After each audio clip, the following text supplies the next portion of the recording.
Yang kedua, orang yang paling duluan masuk neraka. Yang kedua, orang yang paling duluan masuk neraka dari umat Nabi Muhammad SAW adalah dzu sarwatin min mal la yuaddi haqqallah min malih. Dzu, orang yang sarwatin min mal, punya kelebihan harta. La yuaddi haqqallah, dia tidak menunaikan hak Allah dari hartanya. Dia punya harta tapi hak Allah tidak ditunaikannya. Ada berapa hak Allah dari harta yang ada di kita, Pak? Ada berapa hak Allah? Satu, haji sekali seumur hidup, itu hak Allah itu. Haji sekali seumur hidup. Jangan tunda-tunda, Pak. Kita kaya sekarang, belum tentu 10 tahun yang akan datang kita masih kaya. Lagi masih kaya sekarang berangkat haji. Haji itu sekali seumur hidup. Jangan tunda-tunda, entar dah tua. Emang ente ada kepastian masih hidup di usia tua? Emang ente jamin bahwa di usia tua ente masih sehat, masih segar bugar kayak sekarang?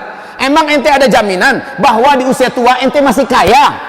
Emang ente ada jaminan di usia tua keadaan masih aman? Hah? Sekarang, Pak, kepastian itu ada sekarang. Maka berangkat sekarang. Izin Allah, yang mau berangkat tahun ini bismillah. Baik. Selanjutnya hamba-hamba Allah yang kami muliakan, kewajiban kedua hak Allah dari harta kita adalah zakat yang dibayarkan ketika sudah lewat nisab dan haul. Wajib keluarkan zakat. Menyimpan zakat, seluruh harta kita beracun, Pak. Dan itu menjadi petaka di rumah tangga dan menghancurkan harta yang lain. Rasulullah bersabda, harta mana yang zakatnya tidak dikeluarkan, harta yang lain akan dihancurkannya. Harta zakat itu, Pak, wajib dikeluarkan. Dia adalah penghancur harta kita yang bersih. Selama dia tidak dikeluarkan, siap-siaplah hidup kita tidak tentram, keluarga kita akan jahat, anak-anak kita akan brutal, banyak musibah dan bencana. Keluarkan zakat. Zakat itu adalah penyakit yang harus dikeluarkan. Ibarat orang membekam, Pak. Yang dibekam itu bukan darah, yang dikeluarkan itu adalah toksik, racun yang mengendap di dalam darah yang disimpan di bawah kulit. Itu wajib dikeluarkan. Jika tidak dikeluarkan, dia akan menyakiti seluruh tubuh. Harta zakat. Makanya dalam masa-masa keemasan Islam dulu, orang-orang dari petugas pemerintahan yang mengambil zakat ke rumah-rumah rakyat, mereka yang berterima kasih, Pak. Kalau zaman sekarang orang mengeluarkan zakat karena bodoh, karena nggak tahu syariat, dia yang seolah-olah menjadi pahlawan. Padahal dia udah ditolong. Ibarat sampah berserakan di rumahnya, ada tukang bersih bawain. Terima kasih nggak? Terima kasih, dia udah bersihin rumah kita. Dia yang datang jemput sehingga kita nggak susah, nggak capek-capek. Nah, kaum muslimin yang kami muliakan, keluarkan zakat itu adalah hak Allah dari harta kita. Wajib dibersihkan. Masalahnya makin besar pula zakatnya, setan main di situ. Karena kita punya dana 15M, kita punya dana 100M, nanti mengeluarkan 2,5%, berarti 2,5 miliar. Kebayang oleh kita, bisa beli tanah, bisa beli rumah, bisa beli mobil. Ya kan? Setannya main. Padahal demi Allah, Rasul bersumpah, orang yang mengeluarkan zakatnya, harta zakat yang dia keluarkan itu akan menyebabkan harta yang di tangannya berkembang biak dengan cepat. Dijamin orang yang mengeluarkan harta dari zakatnya, maka harta yang di tangannya akan berkembang biak dengan cepat. Allah berkahi harta itu. Tapi bila ia tidak keluarkan zakatnya, maka harta yang ada tidak berkah, dicabut keberkahannya, jadi penyakit dan akan hancur hartanya. Yang ketiga, hak Allah dari harta kita, wajib menyantuni keluarga Allah di bumi. Imam Fakhrul Razi mengatakan dalam kitab tafsirnya, keluarga Allah di muka bumi ini adalah seluruh para fuqara dan masakin, hamba-hamba Allah yang beriman tapi fakir dan miskin. Hak Allah dari harta yang ada di tangan kita, Allah titipkan. Sesungguhnya Allah di muka bumi punya para bendahara-bendahara dari orang-orang yang dititipkannya untuk disalurkan kepada keluarganya. Bila ia salurkan, Allah makin percaya kepada dia, makin Allah tambahkan. Bila ia tidak salurkan, Allah hilang kepercayaan kepadanya dan Allah akan binasakan. Maka kewajiban orang-orang yang punya harta adalah santuni keluarga Allah di muka bumi ini, para fuqara dan masakin, orang-orang yang terdekat, yang dia kenal dan dia soleh, dia taat, orang beriman. Yang keempat, kewajibannya terhadap hartanya dan hak Allah dari hartanya adalah berinfaklah di jalan Allah, bersedekahlah untuk perjuangan agama Allah Subhanahu wa taala. Allah butuh rumahnya dibangun dengan baik, bangunlah. Sementara kita punya harta, walaupun bisanya hanya 2-3 meter. Allah memerlukan tanah sekian meter, sekian ribu meter, sekian hektar, dan harganya kita mampu beli cuma 10 meter untuk kita. Belikan itu dengan harta Allah yang ada di tangan kita. Silahkan kaum muslimin, bebaskan agama Allah SWT dari beratnya, dari keadaannya, seperti adanya Gunung Sindur. Bantu ke sana. Adanya pesantren-pesantren yang santri-santrinya miskin-miskin, bantu ke sana. Harta yang dititipkan Allah kepada kita, kalau kita salurkan, Allah akan percaya, makin percaya pada kita, makin Allah tambah, makin Allah tambah. Ma naqasa malun min sadaqah bal yazdad, bal yazdad, bal yazdad, 3 kali. Orang yang kuat bersedekah, Allah tak akan kurangkan hartanya, tapi Allah tambahkan terus, Allah tambahkan terus, Allah tambahkan terus. Dilihat dari orangnya amanah, penyaluran betul-betul kayak bantuan dari Qatar, Pak, bantuan dari Kuwait, bantuan dari Saudi, bantuan dari Timur Tengah. Kalau dilihat orang ini track recordnya bagus, penyalurannya lancar, dan target-targetnya tercapai, bantuan dari Timur Tengah itu, Pak, jauh lebih banyak diberikan pada kelompok ini. Betul nggak? Karena terpercaya Allah Subhanahu wa ta'ala akan memperlakukan hambanya seperti itu.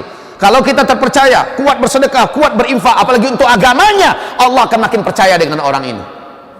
Umar bin Abdul Aziz makin kuat sedekahnya, makin kuat infaknya, makin melimpah ruah hartanya, sampai-sampai ketika dia meninggal susah nak menghitung berapa jumlah hartanya yang tinggal. Masya Allah, segitu banyaknya, Pak. Infaknya Umar bin Abdul Aziz, infaknya Abdurrahman bin Auf, pernah 20.000 ekor onta dibawanya masuk kota Madinah. Saking ramenya bunyi telapak kaki onta itu yang membawa barang-barang keuntungan dari luar negeri yang sangat banyak, kayak goyang dan gempa kota Madinah. Apa kata Bunda Aisyah? Itu adalah kabilah Abdurrahman bin Auf. Seandainya dia tahu bahwa jika ia tidak hati-hati, di akhirat nanti dia akan masuk surga sambil merangkak, kata Rasulullah. Abdurrahman bin Auf akan masuk surga sambil merangkak. Maksudnya apa? Saking beratnya beban tanggung jawab yang harus dipertanggungjawabkan di hadapan Allah.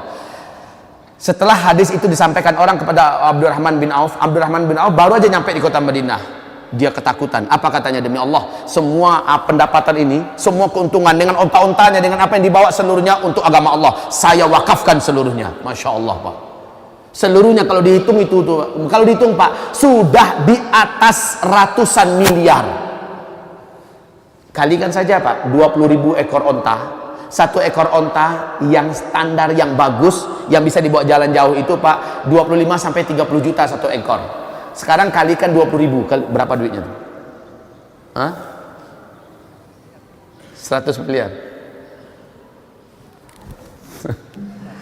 20.000 kali 30 juta.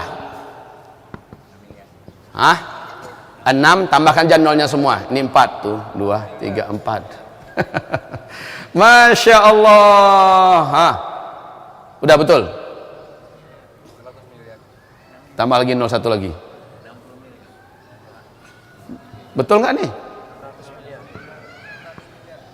600 miliar, Pak. Satu kali wakaf. Itu baru onta, belum lagi barang-barang yang ada di atas punuk onta. Satu kali wakaf. Dan Abdurrahman bin Auf terkenal, Pak, kalau berinfak bukan hanya sekali dua. Terkenal, Pak, kayak bocor aja hartanya itu. Tapi ketika beliau meninggal dunia, sampai-sampai tidak bisa kaum muslimin menghitung harta kekayaannya. Subhanallah. Kalau mau bertanya, kayaan mana sahabat dengan orang kaya sekarang? Kayaan mereka. Tapi lihat borosnya mereka untuk agama Allah, jangan ditanya, Pak. Cuma mereka strategi dagangnya mantap. Kita juga harus strategi, Pak. Mesti ditinggalkan untuk modal aman itu harus dipertahankan. Dengan itu kita jalan terus. Penghasilannya infakkan, wakafkan di jalan agama Allah, bantu keluarga Allah. Maka yang ini Allah jamin. Baik, kita lanjutkan. Sudah selesai tadi terjemahannya? Oh ya, sudah selesai tadi? Belum. Nah, sampai selesailah.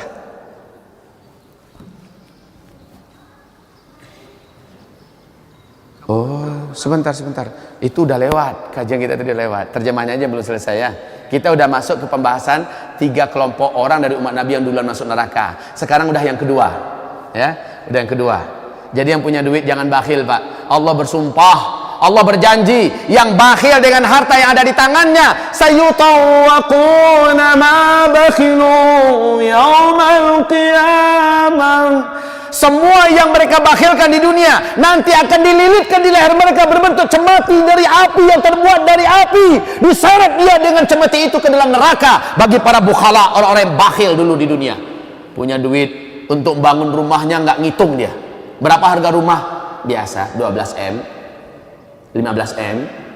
Untuk bangun masjid hanya setengah M atau 1 M. Ngitung Pak, 100 juta dia berikan, sudah sok jadi pahlawan, minta diberitakan di televisi, di koran.